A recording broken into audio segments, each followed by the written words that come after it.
네, 한 주간에도 우리가 세상 속에 있다가 또 예배하는 하나님의 백성으로 또 모이게 되었습니다. 우리 전후적으로 축복하면서 인사하도록 하겠습니다. 축복합니다.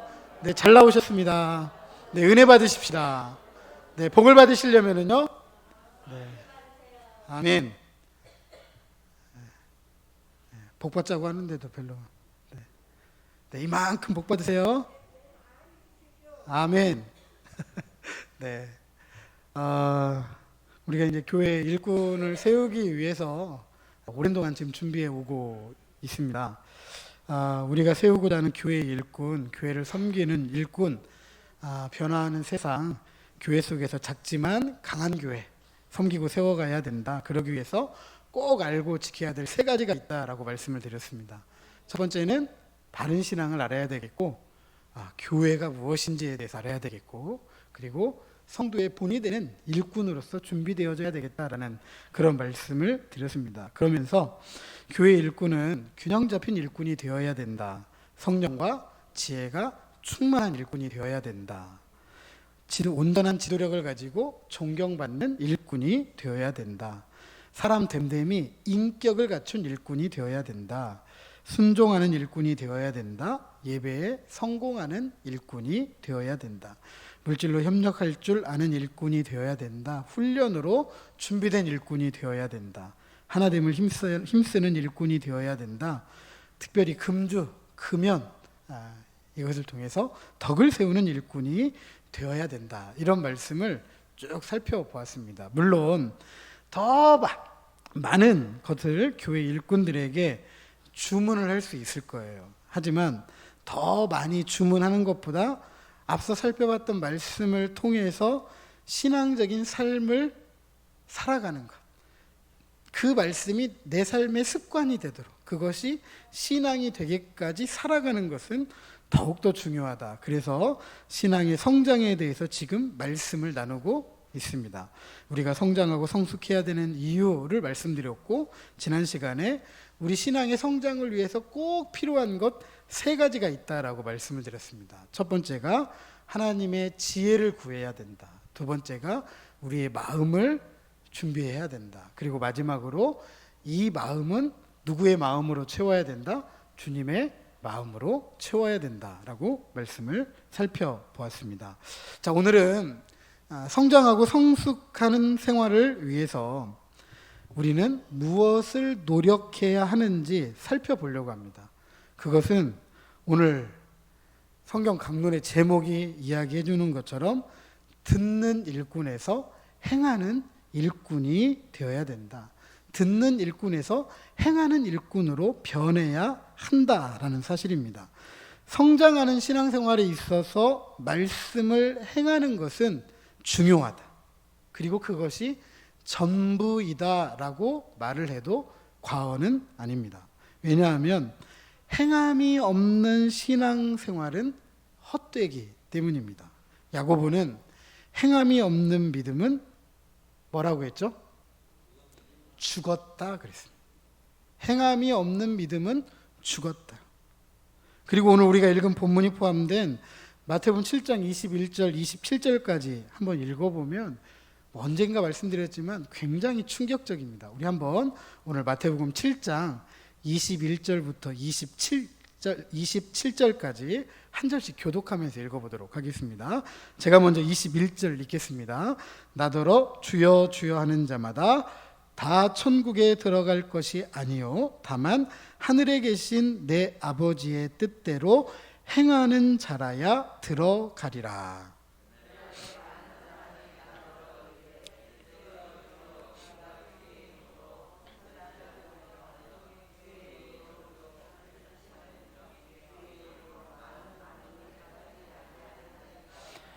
그때 내가 그들에게 밝히 말하되 내가 너희를 도무지 알지 못하니 불법을 행하는 자들아 내게서 떠나가라 하리라.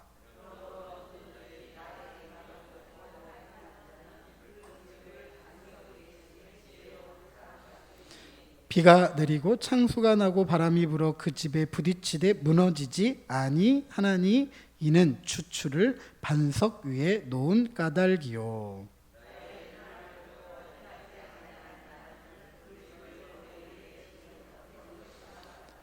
네, 27절 같이 읽습니다. 비가 내리고 창수가 나고 바람이 불어 그 집에 부딪힘에 무너져 그 무너짐이 심하니라. 아멘. 네, 행함이 없는 믿음은 아무리 주여 주여 부른다고 할지라도, 선지자 노릇하고 귀신을 쫓아내고 능력을 행한다 할지라도 다 천국에 뭐 한다고요? 들어가지 못한다. 이 말씀을 이해하지 못하시는 분들은 안 계실 거라고 생각이 됩니다.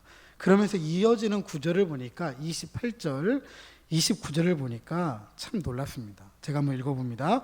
예수께서 이 말씀을 마치시며 무리들이 그의 가르치심에 놀라니 이는 그 가르치시는 것이 권위 있는 자와 같고 그들의 서기관들과 같지 아니함일러라.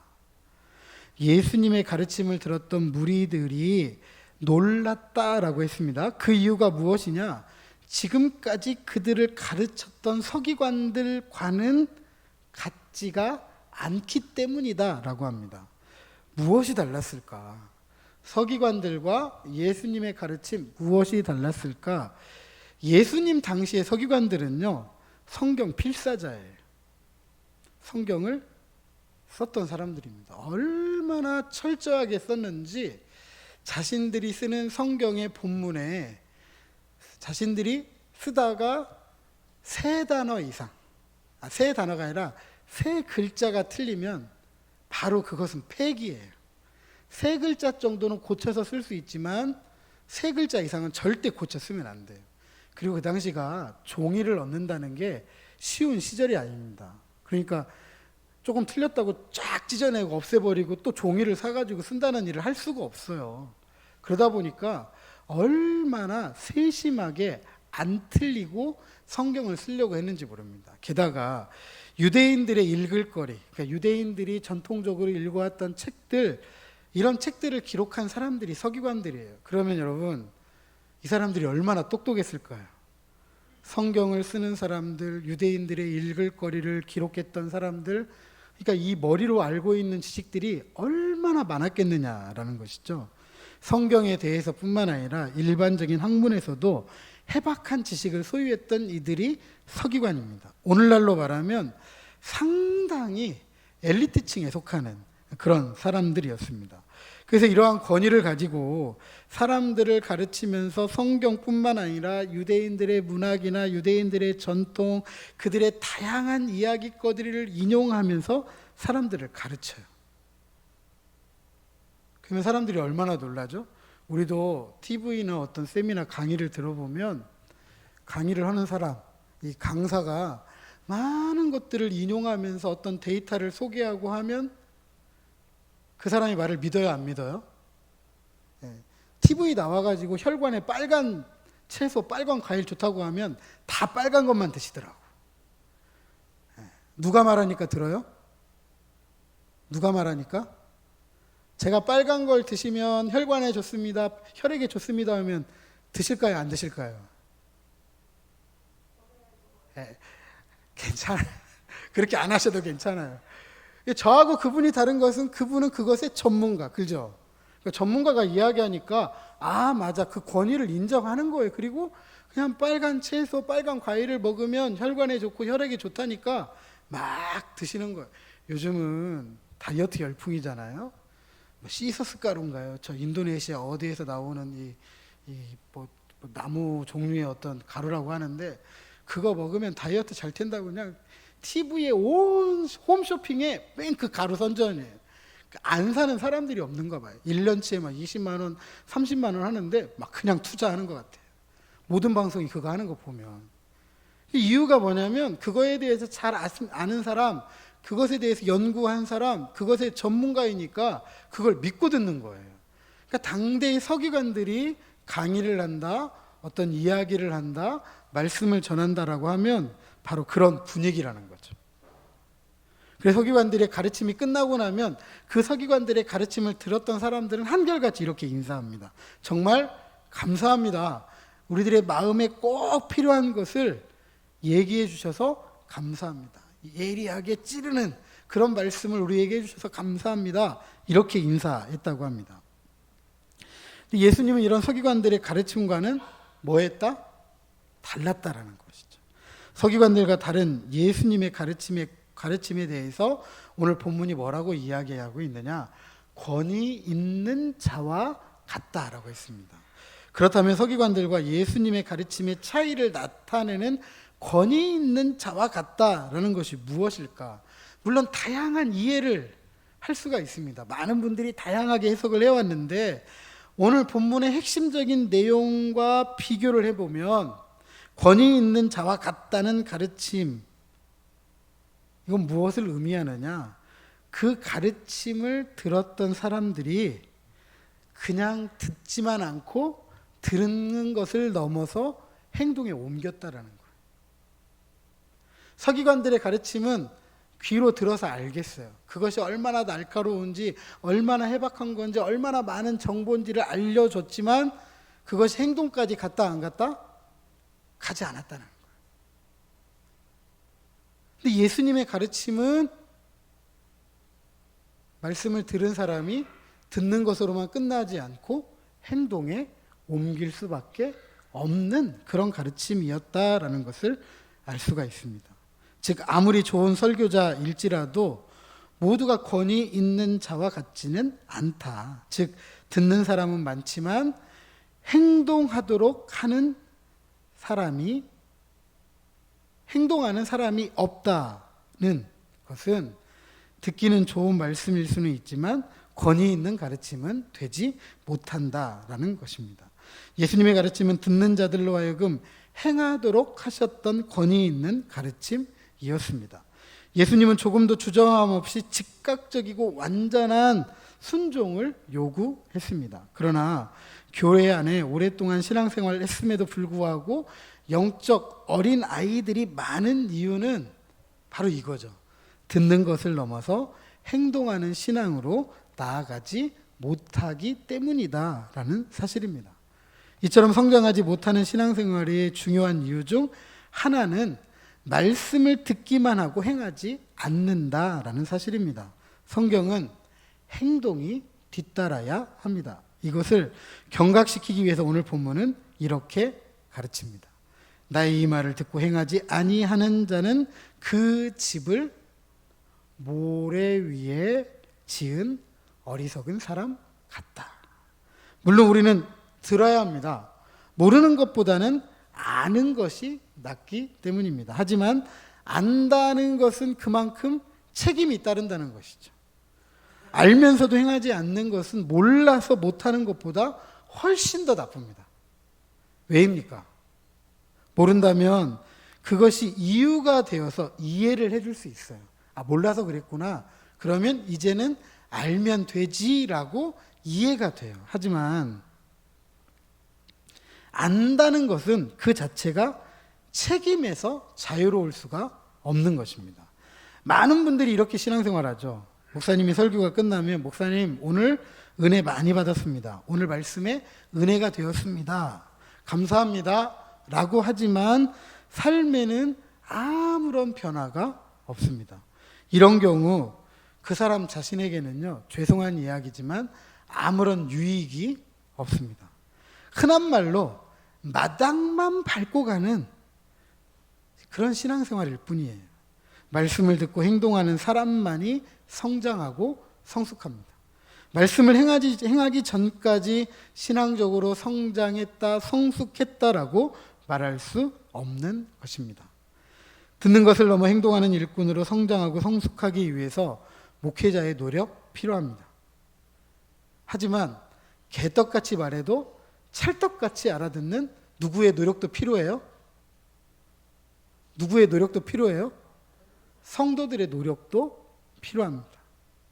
권세 있는 가르침과 같은 말씀을 잘 가르치려는 목회자의 노력, 그 말씀을 잘 듣고 행하려고 하는 성도들의 노력이 마주칠 때 효과가 있는 것이죠. 신앙의 성장, 신앙의 성숙의 효과를 이끌어낼 수가 있는 것입니다. 근데 오늘날 한 목사님의 괴탄스러운 외침을 여러분들에게 소개하지 않을 수가 없겠습니다. 이렇게 이야기하시더라고요. 오늘날 교회는 말을 잘하는 설교자와 말을 잘 듣는 성도들 뿐이다. 말 잘하는 설교자, 말 잘 듣는 성도들. 한번 질문해 보죠. 학교에 다니면 아이들이 종종 무엇을 보게 되죠? 정기적으로 시험을 보게 되잖아요. 그죠? 그것도 한 번만 보는 게 아니에요. 중간고사 있고 기말고사 있고 또 중간에 모의고사 있고 도 모의고사도 있고 전국 이런 시험도 있고 나중에 이제 고3이 되고 수능을 앞두게 되면 거의 매월 한 번씩 시험을 볼 정도로 그렇게 시험을 보게 됩니다. 왜 이렇게 시험을 볼까요? 왜 이렇게? 그래서 좀 시험 좀 보셨다고 하는 우리 김인자 권사님, 왜 이렇게 시험을 볼까요? 평가하기 위해서 잘하고 있는지. 네. 자기가 어느 정도 수준에 있는지, 내가 무엇이 부족한지, 무엇을 더 보충해야 되는지, 이런 이유도 있습니다. 그런데 더 핵심적인 이야기는 이런 이야기입니다. 그것을 얼마나 잘 알고 이해하고 있는지, 그리고 그것을 정말 잘 알고 이해해서 그 문제를 해결할 수 있을 때까지 시험을 보는 거예요. 학교에서만 시험 보는 거 아니잖아요. 키워보셔서 알겠지만 아이들 문제집 사주느라고 돈 좀 쓰지 않으셨어요? 이옥실 권사님? 뭐 샀는지 모르시죠? 엄마 돈 줘 하면 정말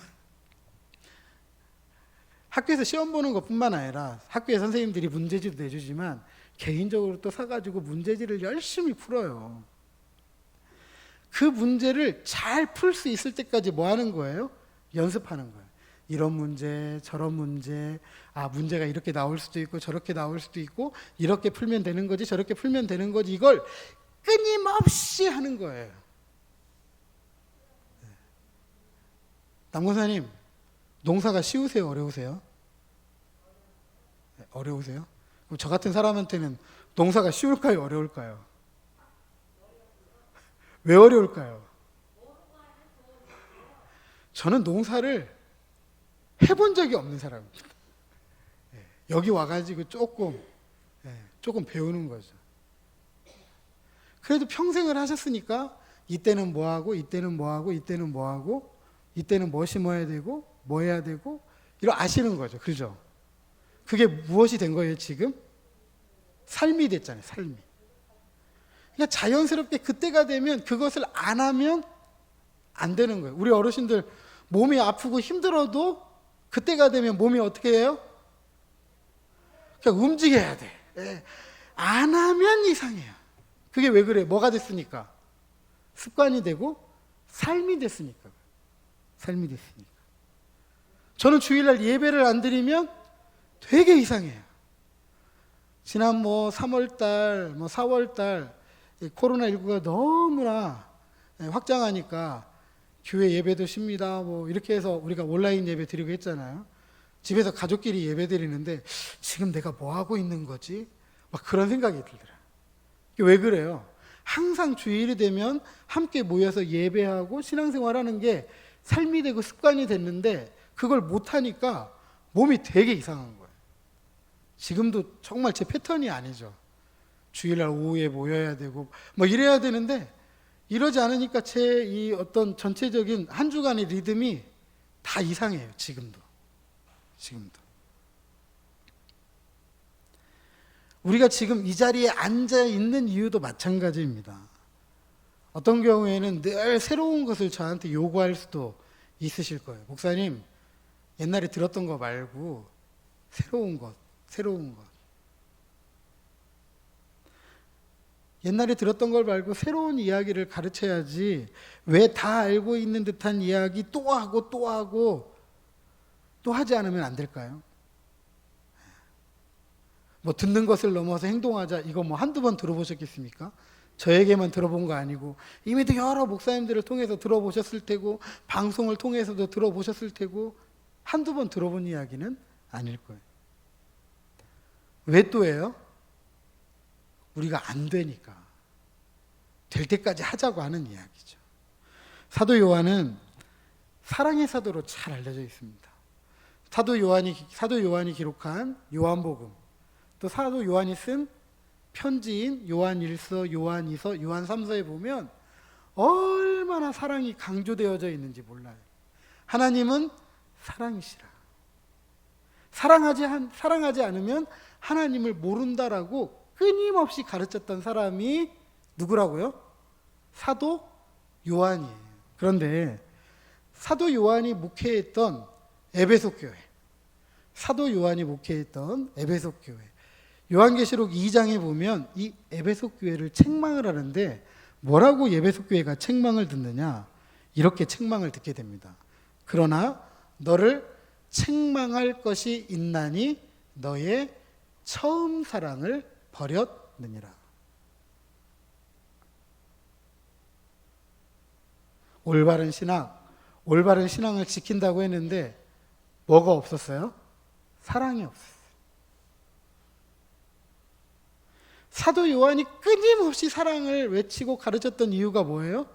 에베소 교회에 뭐가 없어요? 사랑이 없어요. 그렇습니다. 늘 새로운 것을 이야기하지 않고 가르치지 않으면서 들어서 알고 있는 그 이야기 또 하고 하지 않을 수 없는 이유가 무엇이냐? 그것이 우리의 습관이 되지 않고 삶이 되지 않았기 때문에 또 이야기하고 또 이야기하고 또 이야기하는. 교회 일꾼을 세우기 위해서 준비하고 있는 기간이 벌써 1년 넘었습니다. 작년 6월에 우리 주보에 우리 교회 이런 직원을 세우기를 원합니다라고 기도 제목을 6월 달부터 주보 이면에 게재를 했습니다. 벌써 7월 달이니까 1년이 넘었잖아요. 그죠? 함께 기도하자고. 그리고 잠시 멈추긴 했지만 올 1월부터 지금까지 이 기도 제목을 가지고 함께 말씀을 나누고 있습니다. 그리고 교회를 섬기고 세우는 일꾼으로 성장하고 성숙해야 한다면서 벌써 3번의 시간 걸쳐가지고 이렇게까지 말씀을 생각하는 이유는 한 가지예요. 우리의 신학과 우리의 신앙이 삶이 되어야 하기 때문입니다.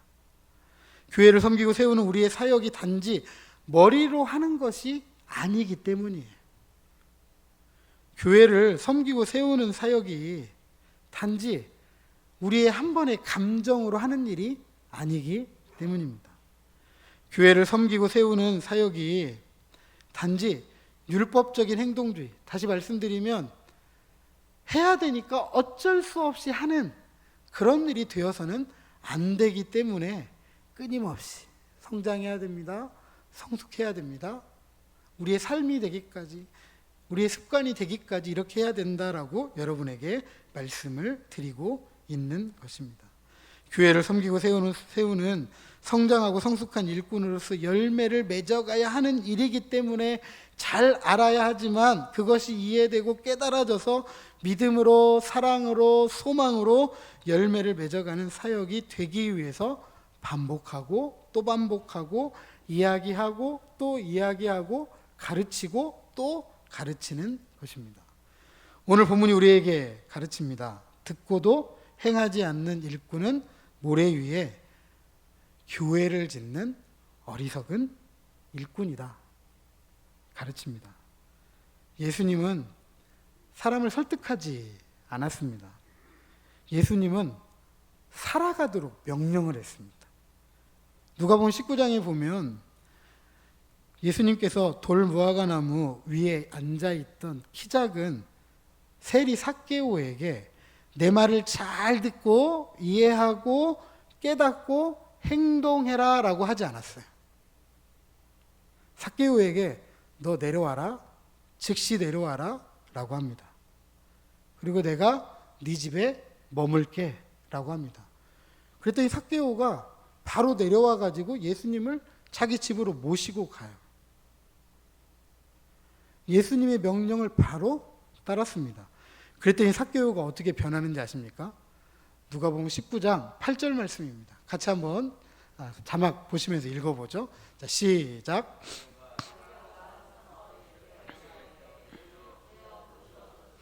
내 소유의 절반을 가난한 자들에게 주겠사오며 만일 누구의 것을 속여 빼앗은 일이 있으면 내 갑절이나 갚겠나이다.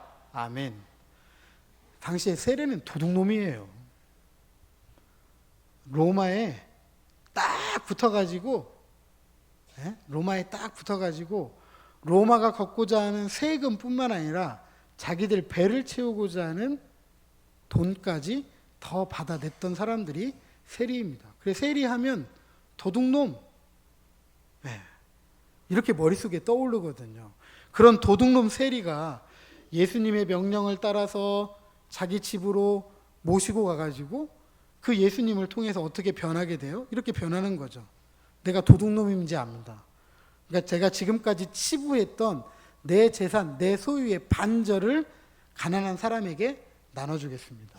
뿐만 아니라 내가 혹여라도 속여서 빼앗은 것이 있으면 몇 갑절?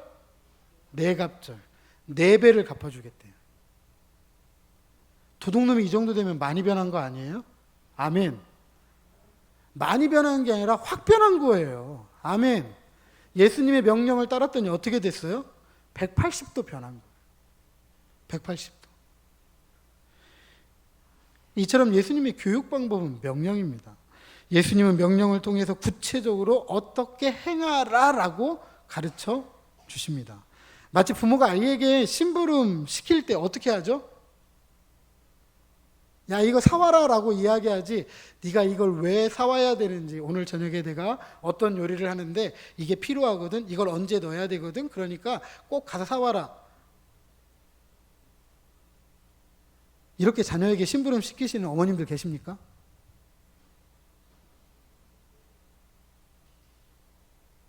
이렇게 심부름 시키시는 부모님들 계세요? 뭐라고 하죠? 야, 이거 해라. 해라. 명령을 해요, 부모가 자녀들에게. 명령을 합니다. 그럼 자녀들은 어떻게 반응해야 되죠? 어떻게 해야 되죠? 왜요? 왜 필요한데요? 그냥 그거 빼면 안 돼요? 그래요, 안 그래요? 이유 따지지 않아요. 설명을 요구하지 않아요. 그냥 누가 시킨 일이에요? 부모님이 시킨 일이기 때문에 자녀는 그것을 따라서 하는 거예요. 예수님께서 제자들에게 그리고 말씀을 통해서 오늘 우리들에게 원하시는 것이 무엇이냐? 다른 것이 아닙니다. 말씀에 즉시 반응하는 것이에요. 즉시 행동하는 것입니다. 예수님의 명령은 듣는 것을 넘어서 뭐 하는 것이다? 행하도록 하는 것이다 라는 사실입니다. 예수님의 말씀이 잘 모르겠고 그래서 이해가 되지 않고 깨닫지 못했다고 할지라도 우리는 예수님이 신실하신 분이시니까 그분의 말씀을 따라가면 그분이 우리에게 주시는 은혜와 복이 있다라는 것을 알기 때문에 그냥 그 말씀에 순종하는 거예요. 아멘. 아멘. 자녀가 부모의 심부름에 왜 순종해요? 다른 이유 아니에요. 이 부모의 이야기에 대해서 믿는 거예요. 누구를 믿는 거예요? 부모 자체를 믿는 거예요. 내가 엄마 아빠의 말씀을 잘 들으면 잘못될 일은 없다라는 것을 알기 때문에 하는 거예요. 오늘날 교회가 말을 잘하는 설교자, 말을 잘 듣는 성도들 뿐이라고 했던 이 한 목사님의 개탄스러운 외침, 우리가 다시 한번 기억해야 될 필요가 있습니다. 듣는 귀가 발달해서 귀는 크고 들어서 머리는 크고 들은 것을 끊임없이 말하는 입은 커요. 근데 무엇은 작아요? 우리 몸이 작아요. 몸이 발육이 안 됐어요. 손발이 제대로 자라지 못하고 몸이 제대로 자라지 못했어요. 성장하고 성숙하지 못해가지고 퇴화했다. 작아져 버렸다. 머리는 큰데 몸은 작다. 아마도 오늘날 교회를 채우고 있는 저를 포함해서 우리들의 모습이 아닐까 한번 생각해 보게 됩니다. 결론적으로 우리는 사무엘이 사울왕에게 전했던 말씀을 우리가 기억해야 됩니다. 사무엘 15장 22절 말씀인데요. 잘 아시는 말씀인데 같이 한 번 더 읽어보죠. 자, 시작. 사무엘이 이르되 여호와께서 번제와 다른 제사를 그의 목소리를 청종하는 것을 좋아하심같이 좋아하시겠나이까? 순종이 제사보다 낫고 듣는 것이 순양의 기름보다 나으니. 아멘. 오늘날 교회는 사람들이 어떻게 많이 모이게 할 수 있을지, 많이 모일 뿐만 아니라 성도들이 얼마나 더 열정적일 수 있을지에 대해서 익숙한 것 같아요. 많이 모이고 열정적이고 뜨겁고. 죄송하지만 하나님의 말씀을 행하지 않으면 아무리 많이 모인다고 할지라도, 아무리 열정적이라고 할지라도, 아무리 말씀을 잘 전한다고 할지라도, 아무리 많은 권능을 행한다고 할지라도, 아무리 예배를 많이 드리고 찬양을 많이 부른다고 할지라도, 뜨겁게 기도한다고 할지라도 모래 위에 집을 지은 것 같은 헛수고일 뿐이다 라는 것을 우리는 기억해야 합니다.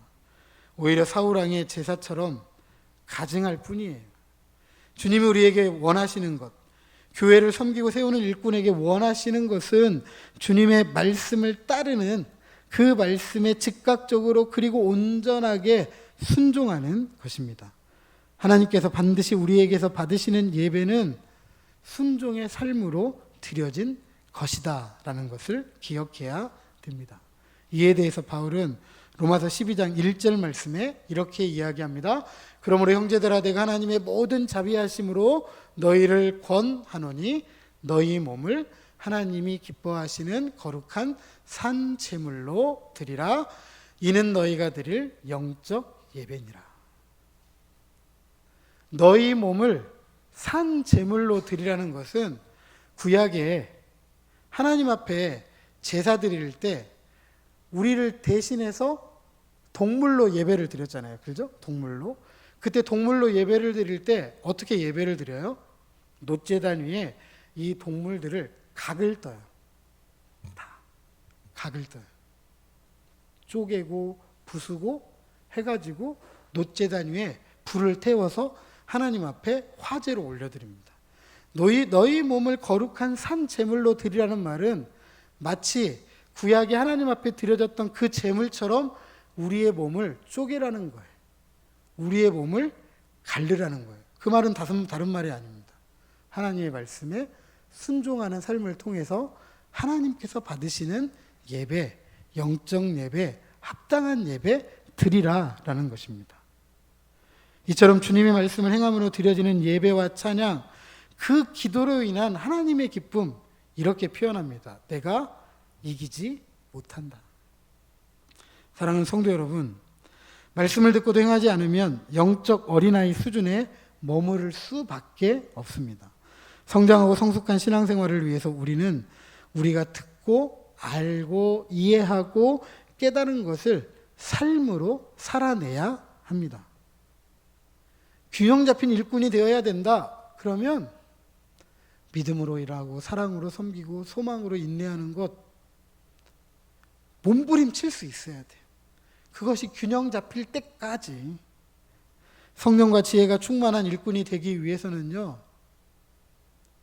성령이 충만하도록 기도도 해야 되지만 우리가 그 말씀을 통해서 이루고자 하는 하나님의 일이 어떤 것인지 바로 알기 위해서 말씀을 배우고 익히고 묵상하고 연구할 줄 알아야 돼요.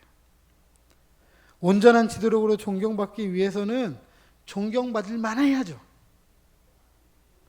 존경받을 만한 일들을 할 줄 알아야 돼요. 인격을 갖추어야 되고 순종할 줄 알아야 되고 예배의 성공자가 되기 위해서 진짜 나는 예배자인가? 나는 예배자로 이 자리에 앉아 있는가? 매 삶의 순간마다 나는 예배자로 살아가는가? 우리가 온라인으로 예배를 드린다고 할지라도 혹여라도 코로나19가 가을, 겨울에 대유행해가지고 다시 모이지 못한다고 할지라도 예배의 성공자로 준비가 되어져 있다고 한다면 휴대폰으로 온라인으로 아니면 TV로 예배를 드릴 때일지라도 소파에 누워가지고 예배는 드리지 않겠죠. 예배 드리다가 가스불 끄러 간다고 이러지는 않겠죠.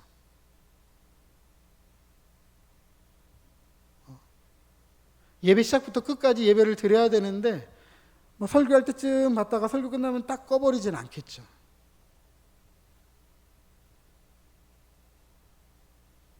이게 습관이 되고 삶이 되기까지 하지 않으면 온라인 예배 한다고 하면 다 똑같아져요. 많은 목사님들의 염려가 바로 그거예요. 온라인 예배 할 수는 있는데 대면에서 하는 예배와 다른 점이 바로 그거라는 거예요. 너무 편하다는 거예요. 저도 앉아서 그렇게 예배 드리면 정말 편해요. 누군가가 이렇게 지켜보는 가운데 서서 예배 드릴 때하고 집에서 우리 가족들이 예배 드릴 때, 혼자 예배 드릴 때의 마음가짐이 비틀어질 때가 너무 많아요. 근데 그게 습관이 되고 삶이 되지 않으면 얼마나 무너지겠느냐는 거죠. 얼마나. 10시 반에 예배 드립니다. 시간 지키겠습니까? 생중계가 아닌 이상 그냥 내 필요한 시간에 이렇게 하겠죠. 물질로 협력하는 것도 마찬가지예요. 우리 아이들도 헌금하라고 하면 굉장히 아까워합니다. 누구든 아깝지 않은 사람은 없을 거예요. 이게 한 푼이라도 내 호주머니에 더 있으면 조금 더 마음이 든든하고 이런 마음이 들 수도 있어요. 하지만 하나님 앞에 드렸을 때 하나님께서 주시고자 하시는 것을 기대한다고 한다면 그건 또 다른 것이죠. 그러니까 물질도 자꾸 드릴 줄 알아야 되는 거예요. 교회에서 이런 훈련하겠다 그러면 준비된 마음으로 또 함께 하는 거예요. 그러다 보면 한 가지라도 더 배우고 익히게 되는 거죠. 그게 습관이 되고 삶이 되면 누구 좋은 일이에요? 내 신앙에 유익이 되고 결국 그렇게 준비된 일꾼은 하나님 앞에 쓰임받게 되는 것이죠. 하나됨을 힘쓰는 것도 마찬가지예요. 말하고 행동하는 것 우리 다 할 수 있어요. 뭐든지 할 수 있어요. 그런데 내가 하는 말 한마디, 내가 하는 행동 한 가지가 교회를 어지럽게 하고 힘들게 하고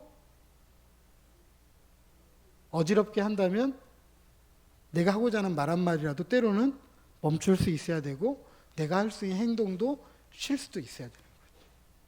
한 번 더 생각해보고 두 번 더 생각해보고 세 번 더 생각해보고 그럴 때 하나됨을 지킬 수 있는 거잖아요.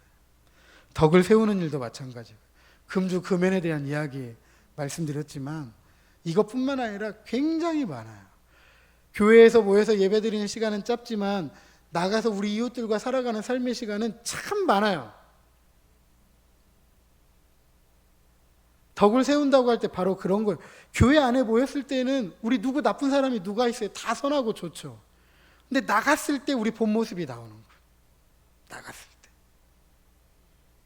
그때 나는 예수 믿는 사람으로서 어떤 이웃이 되어야 할까?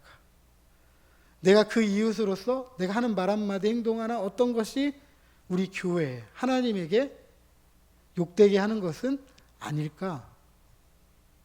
그거 생각해 보는 거죠. 그게 습관이 되고 삶이 되면 교회의 유익이고 하나님께 영광이 되더라라는 사실입니다. 그러므로 듣는 것으로 만족하는 것이 아니라 습관이 되어서 삶이 되기까지 행동하고 실천해야 됩니다. 저를 한번 따라서 하십니다. 듣는 것을 넘어 행동하는 일꾼으로. 자, 한 번 더 따라 하십니다. 듣는 것을 넘어 행동하는 일꾼으로. 아멘. 오늘도 주님은 자신의 뜻대로 살아가는 바로 그 사람을 통해서 하나님의 뜻을 이루고 성취하시는 줄로 믿으시기 바랍니다. 부디 성장하고 성숙한 신앙생활을 위해 습관이 되고 삶이 되기까지 듣는 것을 넘어 행동하는 일꾼으로 일어서서 하나님의 말씀을 이루고 성취해가는 저와 여러분 우리 모두가 되시기를 주님의 이름으로 축복합니다.